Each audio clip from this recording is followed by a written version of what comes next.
Hello and welcome to the Leaders in Supply Chain and Logistics podcast. I am your host, Radu Palamariu, Group CEO of Velvet Global. Our mission is to connect the supply chain ecosystem by bringing forward some of the most interesting leaders in the industry.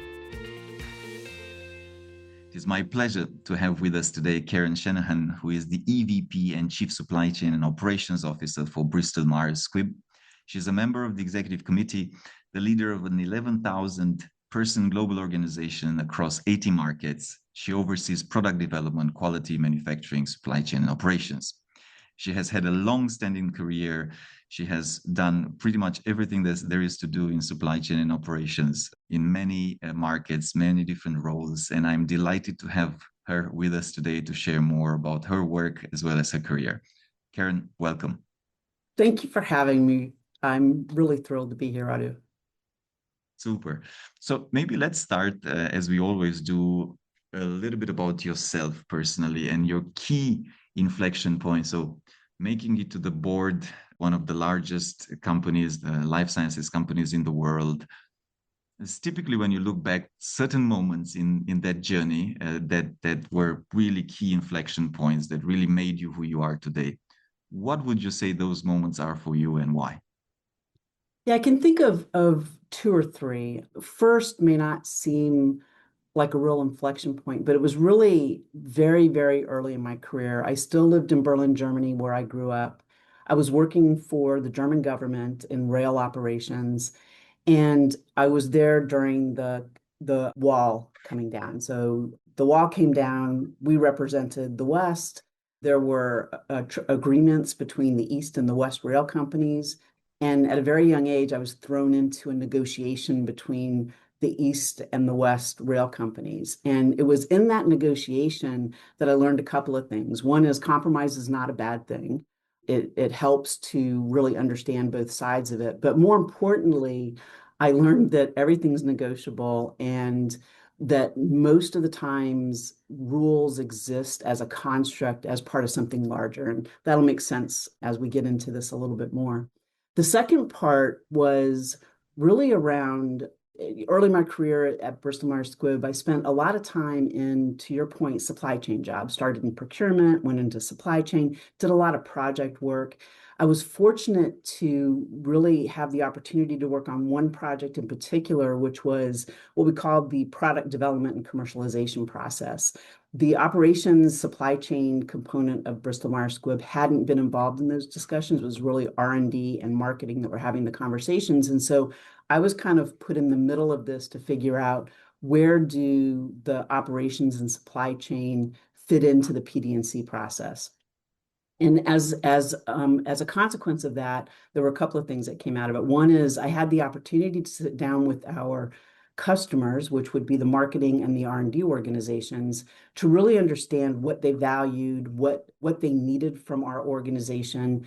That was incredibly insightful. That offered me a lot of insights as to how they viewed us and what they felt was important. And I think that's important because I think oftentimes you walk into things thinking you know what your customers want, but until you ask them, you don't really know. The other part that came out of it is I was reasonably new to the operations world at that time. And so I took people with me with these customer feedback sessions, these stakeholder engagement sessions, because I figured if they had questions that I was unable to answer, I needed to have somebody with me that understood the broader, at the time it was called the Tech Ops organization. And what was insightful about that is it became clear during the stakeholder engagement discussions that the people I chose to bring with me, while they did represent a part of the overall Tech Ops organization, didn't understand the connection points between all the parts of the Tech Ops organization. And so I realized with that our Tech Ops group was a fairly siloed organization.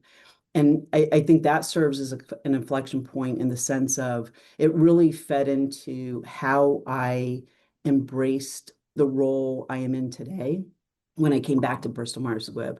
Just really understanding the fact that there was that siloed approach to doing things. That's not necessarily, in my mind, the best way to approach things. And so I really worked hard to ensure that those silos didn't exist. And I've actually kind of approached every job I've ever had that way, really creating kind of a seamless connection between the different parts in order to really ensure you have a whole view versus a component of the view. A holistic end-to-end understanding, and I love it how you're spelling it out, and I think that's a big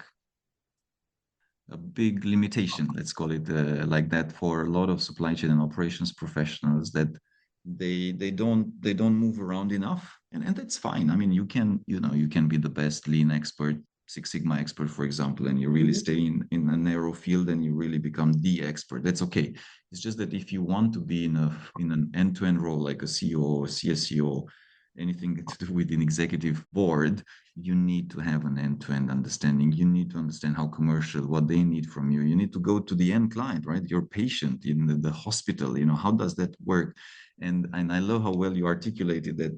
Doing that early on, it kind of was such an instrumental piece of building the fundamentals of your career and getting you to where you are today. Absolutely. Absolutely was really key. And I agree. I think that end-to-end view is super important. I think oftentimes that does get a bit lost. Yeah. Now I know, and I forgot in your introduction, so you're also top five globally in our top 30 awards this year, and you had a remarkable case study of what Bristol Myers Squibb's on the supply chain and operations your team led in terms of the transformation of the company. You called it literally a new global operating model. You called it the new Mhm. GPS of the organization. Maybe tell us a little bit about that, perhaps saying where you were and where you kind of transitioned, and what were some of your lessons learned into this huge project of transformation. Yeah, so I think there were a couple of things that were precursors to, coming up with the new operating model. So it wasn't as though I walked in on day one and said, "Oh, let's do a new operating model." It was really I walked into an organization where my predecessor had been here for a very long period of time and had done a really good job on certain aspects of the supply chain role. The world had shifted over the course of his tenure, and there were a couple of really important elements that had happened. So we had just acquired Celgene a couple of years before I came to Bristol. And with that acquisition, we did that at the end of 2019, was right before COVID. So now you've got this huge acquisition, lots of different sites, large portfolio that came with that. COVID hits. You've got two operating systems that weren't compatible necessarily. You had a number of people during COVID. Some people went remote. There were, supply chain interruptions. People reverted to spreadsheets. They kind of didn't use SAP or Oracle very consistently. We were trying to create a single culture out of two different cultures. And I think at any acquisition, as compatible as you think two companies might be, is when you try to integrate that you realize that there are nuances that don't show up immediately that create issues down the road. And so those were starting to come through as well. And so when I came back to BMS in 2022, we found ourselves in a situation where our systems were not being well leveraged. People were planning operations on Excel spreadsheets, which is not ideal. The supply chain challenges of COVID were still really kind of coming through the supply chain, and we were starting to experience some supply issues. And so when you walk into an organization where all of those things are happening, you really have to quickly, and what I did was I very quickly started to assess, what were some of the challenges that we had and what were some of the opportunities that might exist. And what became clear to me was in addition to planning on Excel spreadsheets, the organization had fallen into a pattern of behavior where parts of the team were not talking to each other. So you had people in operations making decisions that were optimizing efficiency at a plant, as an example, but they were doing that at the expense of, broader product supply or product strategy opportunities. And so, at the end of the day, I needed to pull the team together. We needed to fix our operating model. We needed to fix how we were leveraging the system. And so it was really what I would call a hard reboot. Yeah. And so rather than kind of tweaking at things around the edges or putting out one fire at a time, it really kind of presented it to the CEO as it's a hard reboot. It's not going to be easy. It won't be without its challenges. And, we're going to have to take the hit initially, and then, it will settle down over a very short period of time. And so he was fine with that. And what I did was basically we restructured the management team in my organization, created business units that had cross-functional representation on those business units. And so you had supply chain, quality, HR, all of the components were in each business unit. Strengthen the supply chain organization in terms of what responsibilities they had, and started to lay out the plans for how we were going to fix the foundation, how we were going to kind of on Horizon 1 was fixing the foundation. Horizon 2 was elevating the core, and Horizon 3 was really differentiating into, extending into differentiators. So how are we going Mm. to offer a competitive advantage to the company? So I had to start with us supplying and then eventually lead into how we actually create a competitive advantage for the company. And so that was really the genesis of the operating model. And I think at its essence and at the core of the operating model was creating cross-functional, I would call it both cross-functional cooperation and cross-functional tension. And the Yeah. tension, I think, is necessary to create the dialogue that drives better decisions. The cooperation is, of course, recognizing that you all have to work together to achieve the end. No one function was in a position to deliver only upon their outputs. There was a codependency that was created in the operating model that forced the organization to work together. And I actually find people naturally work together if they're properly incentivized. So it wasn't as though it was anything that extraordinary. I think just forcing and doing that in conjunction with the team, really designing the operating model and ensuring that the logic behind it was well understood by the team so that the tensions were understood so they didn't turn into this like surprise that happened. It was a deliberate part of the operating model. And I've seen this in our work. I've seen this fail. Probably there's more failures than successes. I don't have necessarily the hard data, but a lot of it comes with the part of the buy-in and just getting the alignment. Now, specifically in your case, I mean, you convinced the CEO, and just today when I was talking, and I think it's become a norm in general in all companies. I don't want to overgeneralize, but you need to transform whilst running the plane. You cannot afford that you kind of stop for 1 year to get it done. I mean, you could never do that even before, but now it's like really like you need to deliver the results and the numbers and all the good stuff whilst transforming the plane, right? You fly it and you transform it. So when you went to the CEO, maybe very useful, I can already hear some questions coming from the audience's heads.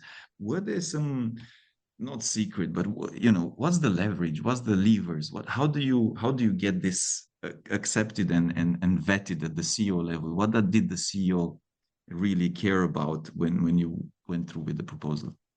Yeah, one of the products at the time that was experiencing a supply challenge was one of our bigger products, and I believe I really broke through to the CEO and to the management team when I came in with kind of a proper diagnosis of why we were in a supply challenge. And so really it was presenting the facts as I had discovered through the diagnosis. And really, it was telling them what they had already kind of suspected was the truth. And the reality is, it wasn't like anybody was doing anything purposefully malicious in any of Yes. this. It was more that the organization had been really trained to want to paint a positive picture. My organization had been trained to paint a positive picture. And a supply organization really needs to share the facts as they exist, whether they're, positive or negative doesn't really matter. It's like you have to really put the facts out there. And when I put the facts out there and help them understand exactly how we ended up in the situation we did with this one particular product, and I was able to articulate what it would take to get it back into a healthy safety stock situation and what exactly would have to happen for that to be the case and how long that would take, they appreciated the transparency and they appreciated the fact that there was a clear understanding what the issue was, but also a clear a clear path toward how it was going to be fixed. And it was one that made sense and one that they could buy into. And so from that standpoint, it was a classic situation where I often find that people have a tendency to perform better and to partner better if they understand all the facts. And that was no different with this situation. So getting buy-in to do what I needed to do was less about convincing them than it was about really convincing my organization that here's how we're going to operate going forward. Because remember what I said around they were kind of trained to paint things in a positive light. And now I'm telling them, oh, we need to see the yellow lights and we need to see the red lights, and we can't solve a problem unless we know what the problem is. That was a behavior adjustment. And so I think that was the harder part of this, was changing the behaviors of those people that were in my organization. It was less difficult to convince the CEO and the executive committee that this is what needed to happen. Mm-hmm. This reminds me of this was during COVID, and a different organization. They put as the head of supply chain, they put a former sales. So I don't know why the person wanted to join from 10, 15 years of sales into supply chain, but that's irrespective. So he joins as a head of supply chain, and he was sharing how understanding what, and then he presents to who, to the sales guys and finance guys and so on. And he was telling me that basically he presented 3 slides, right? This was COVID, so he presented, look, this is how many ships they were in planes were there before, this is how many there are now, we have an issue. Yeah. Yeah. He was saying that the sales and the finance and the organization, like, oh my god, finally we understand what you're talking about. And he was like, yeah, well, I don't think I'm any special or I'm some genius, but before, what would happen with the supply chain fellows, that they would come and bore them to death with data and death by PowerPoint. And then of course everybody switches off and is like, I don't understand your jargon, I don't know what you're trying to tell me. And then nobody wants to move. But if you're clear, and again, I mean, I love the point that you're making, I'm going to tell you the truth, even if you're not going to like it, we don't like it, because we need to act on it, right? So I mean, we can't just pretend that everything is rosy if it isn't rosy. That Yes. gives people certainty. Okay, you know what you're doing. Let's address the fundamental root cause problem. And then to your culture piece, I want to have a follow-up question, because that indeed is the hardest to change. The behaviors, the culture, the way, of working in the team. How did you manage to do that? Were there certain things that you did to reinforce new behaviors? What was the way you transitioned the team from old to new, Karen? Yeah, it was kind of interesting because when I built my team, it was comprised of people that were historically part of BMS, and then I attracted in a couple of new talents. But it wasn't like I fired everybody and hired all new people. It was really working with, we had really good building blocks and what I would call really good bones, right? So we had Mm-hmm. a good, solid infrastructure of knowledge. And there were a few people who announced their retirements shortly after I arrived in the company, which was not a bad thing, frankly speaking. And so it gave me an opportunity to deliberately seed the team with a combination of historically relevant leaders with the company. So you had that kind of continuity, the sense of Yes. continuity that the organization could see. And then there were a couple of new people brought in that I brought in as change leaders. And then there was one person who was pivotal in all this, who was with the company. She was part of the procurement organization. When I met her, she was actually the chief of staff to the CEO, and I convinced her to lead the supply chain organization. And I wanted her as part of the team because she is your classic change agent, but she also came with a certain degree of credibility because she had been with BMS prior to me arriving. And then more importantly, she also served as a really good conduit into the executive committee. So she was sitting on that team. She knew all the players. And so it really served a lot of good purpose. And so her joining the team was, I think, a very pivotal key person on the team. And then there were a couple of people who, like I said, had been with the organization historically, who really just needed to understand how we needed to approach things a little bit differently. And so exposing them to really the big plan and the big idea, and really setting the appropriate expectation with the organization that nothing was going to change overnight. It was going to take us at least 18 months to really get the foundational capabilities in place, get us to use the system correctly, get us to stop planning on spreadsheets, really leveraging the data in order to drive decision making.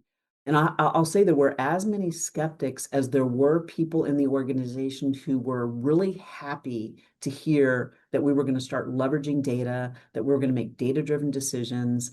And frankly, the executive team was incredibly supportive of the journey, laid it out exactly the same way.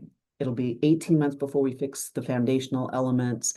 It's going to take us at least 6 months to get this one particular product into a decent enough position to where we're not having, back orders in certain markets. And I provided as much transparency as I could in terms of how things were progressing. And I made a commitment to the executive team as well that I would no longer, like, I wouldn't come to you when things happened or when they went wrong. I would come to you when I thought they might go wrong or where there was a risk that it would go wrong, or, just engage you in the dialogue. And I have to say that was very well received. And at the time, my commercial partner, who is now our CEO, really appreciated the transparency. In fact, I remember him telling me that he said, I didn't ever understand how it could be green, green, green, green, red. There had to be a yellow in there somewhere. And he goes, now it makes sense to me why that happened.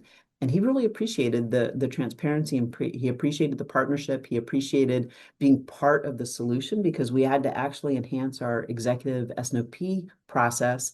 So it brought the CFO, the head of commercial, the head of R&D into the conversation so that they could help in the prioritization, so they could see, they could see the data firsthand, and we could actually engage and understand the data and offer as much transparency in the supply chain as we could. The story you shared about the salesperson going into supply chain is, I think, really important, because one of the mistakes we make in supply chain is that we often think that the data speaks for itself. Like, if I show you all the data, it'll make sense to you, and it Yes. doesn't. You have to understand what is important to R&D and what is important to commercial operations in order to understand how to really tailor the information in a way that it is meaningful to your partners. Yes. And understand that it is a true partnership, and that sometimes that means that, commercial may say, hey, well, this product is more important than that product. You may think that product's more important than this product. And you have to kind of respond in that way. And that I think is how good partnerships are formed, and how good partnerships lead to enough headroom to accomplish the work that we accomplished over the last 3 years in terms of fixing the foundation and then putting some really key foundational supply chain capabilities in place that didn't exist before. And on that fundamental and foundational capabilities, because all this takes quite a bit of upskilling, reskilling and upskilling of the existing teams to run digital tools, planning, new operating models. Any tips, any good advice on how do you do that well? I'm sure that there were some battle scars as well in the process, but what would be your one, two, three recommendations to make it a success? Yeah, it's kind of funny because you can approach it in a couple of different ways.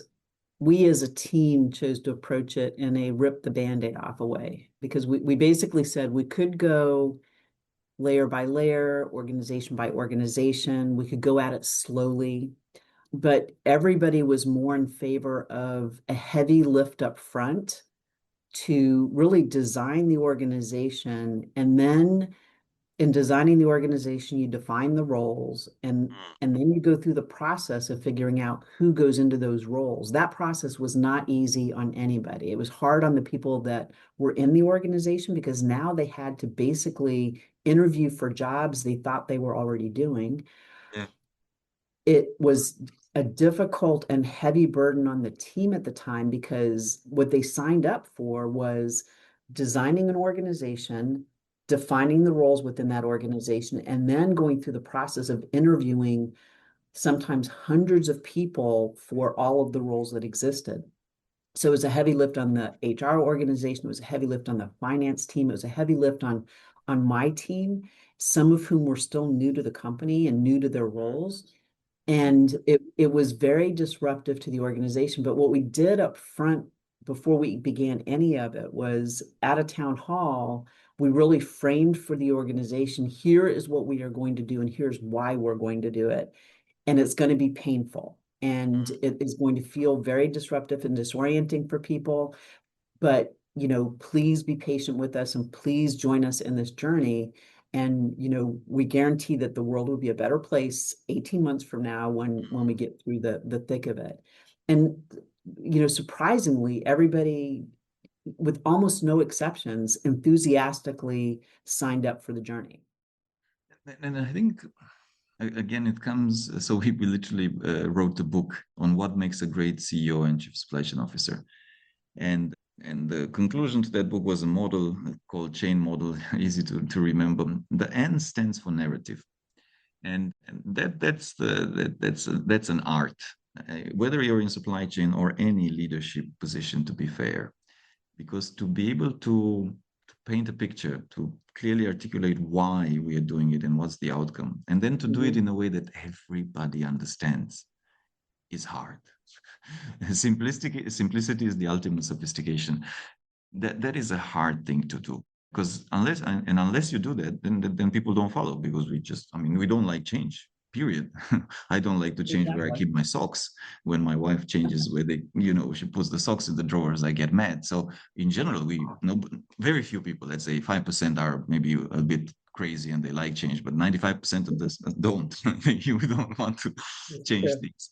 So that narrative is incredibly important. And as a chief supply chain officer once told me, he was saying that he had just joined a new company, and he was saying he spends half his time just telling people what is the story, what is the narrative of supply chain, how does supply chain help the business, and asking, but why are you doing this at 50% of your time? Okay, that was for 6 months or 12 months. And he was saying, because if I'm not doing it, and historically nobody was doing it, then somebody else will.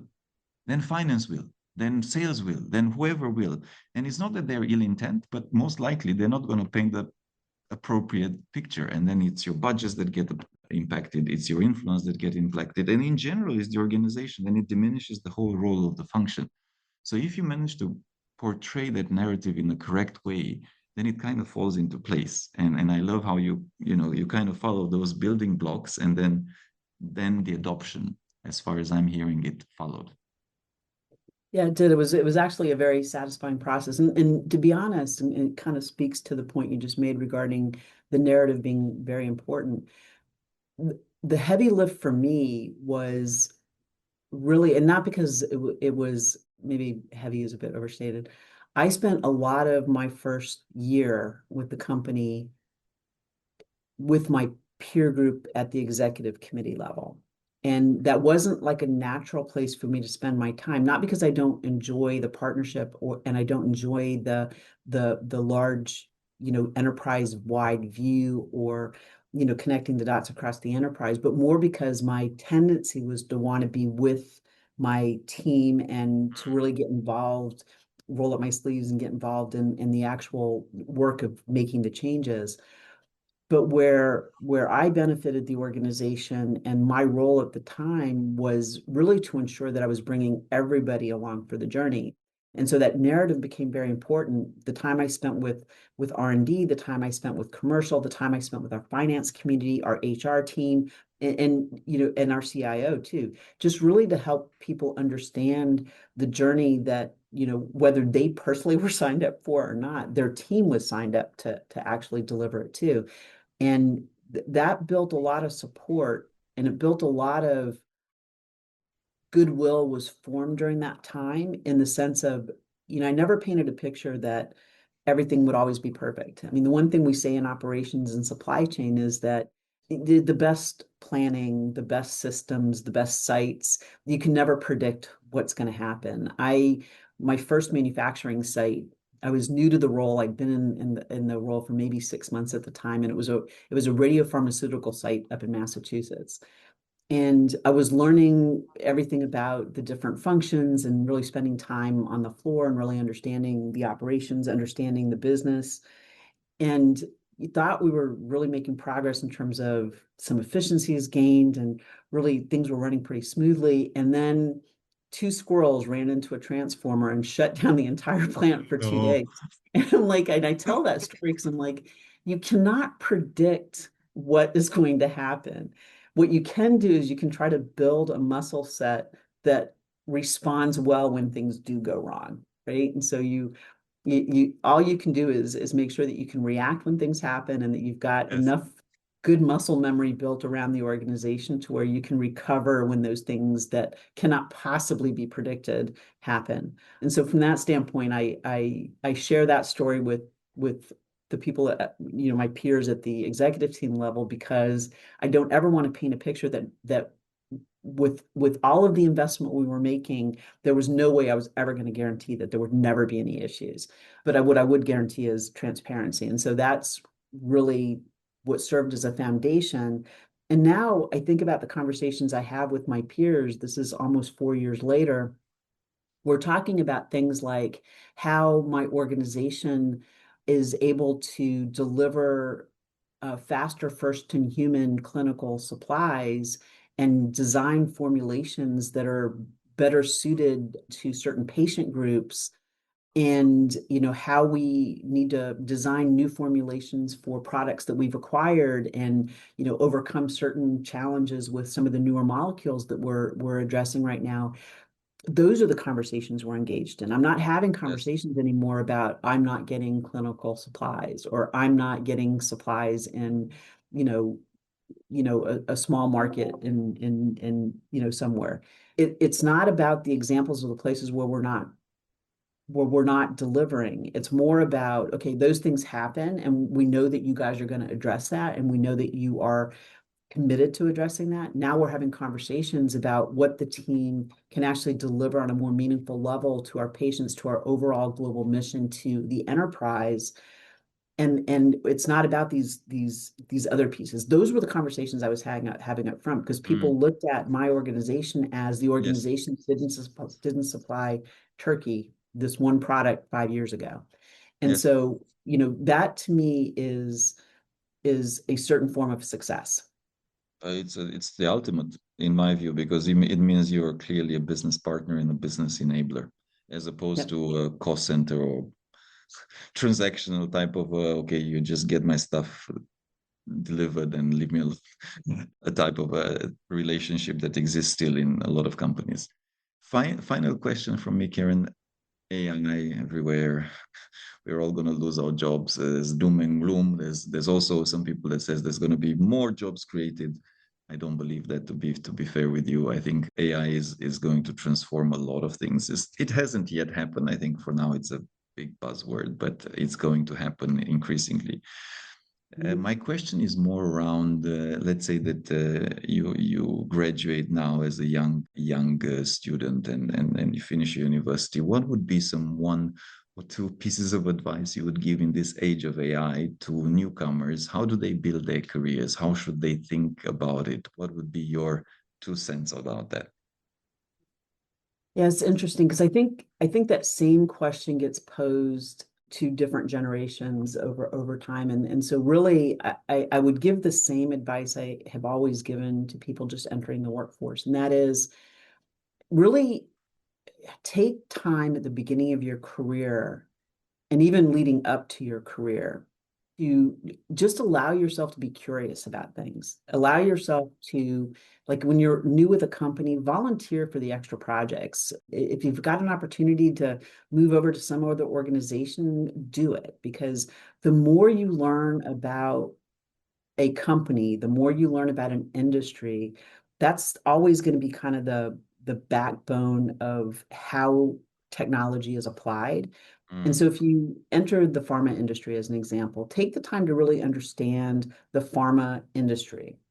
And then as AI matures, you will be able to figure out how you take this tool, similarly to how we all figured it out in the year, 2000. SAP was BMS's solution to Y2K. I don't know if you remember that, but Y2K was Yes. when Yes. theoretically all computers were going to stop working. And so that was, that was the genesis of SAP. We had to figure out how to operate in the system. The more you understood at the time how the company worked and how the different pieces were connected, the more that new technology could be better applied. And I say same thing holds for AI. It's interesting. I've got two younger daughters. I've got one older daughter who's got her own view on AI, but my two younger daughters just graduated in the last year and a half. They both hold very different opinions about AI. One thinks it's like the scourge of humanity, where she's never going to use it. The other one embraces it. And I think, neither is a wrong answer necessarily. I think any new technology needs to be deeply understood.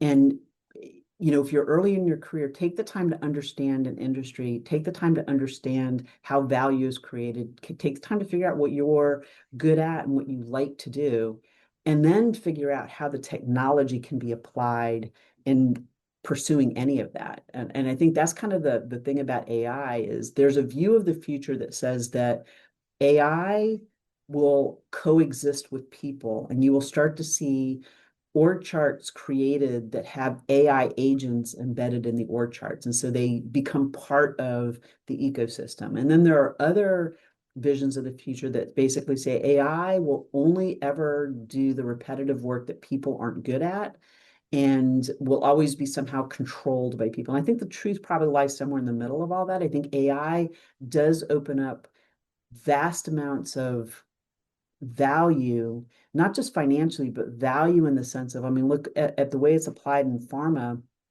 right now in the R&D organization. Yes. AI can synthesize through different targets much more quickly than people can. And so the idea that we will be able to create new medicines faster to address really serious unmet need, and then leverage AI and some of the subcomponents of AI to transform the way we manufacture and deliver those products. That to me is an incredible unlock for people. When you think about it, you could eradicate certain diseases potentially in the future. That's incredibly powerful. And people just lack the ability to synthesize that much data at one time. So I think as long as we apply AI in an appropriate way, it'll be beneficial. And if I'm coming into the workforce today as a young person, it's understanding how business works, how things work, and then figure out how is that technology going to help unlock value? How is it going to be leveraged? And not like run away from it necessarily, but figure out how do you create. I'm more in the camp of the group of people who believe that AI will be embedded in our ecosystem and that there will be org charts that have AI agents, and that we shouldn't be afraid of that. But you really need to understand AI as a tool like any other, and not shy away from it, embrace it. But you have to kind of figure out who you are as a person and how you want to embrace it for it to make sense. Don't I always kind of prefer to be part of making things happen than be sort of live with the consequences of what did happen, right? Yeah. Yes. No, great sharing and great example. Karin, on that note, it's been an absolute pleasure. Thanks for the great chat. Thanks for the sharing. Thanks for keeping it real. And good luck in all the work and the projects you're driving at Bristol Myers Squibb, and great 2026 ahead. Great, thanks, Radu, and happy end of the year to you as well. So, thanks. Thank you. Once again, this is Radu Palamariu. Thank you so much for listening to this Leaders in Supply Chain podcast episode. If you're listening it on iTunes, Spotify, or any other channel, we'd love if you leave us a review, and of course, share this with anyone you think might enjoy it. Thanks again for tuning in, and I'll catch you next time.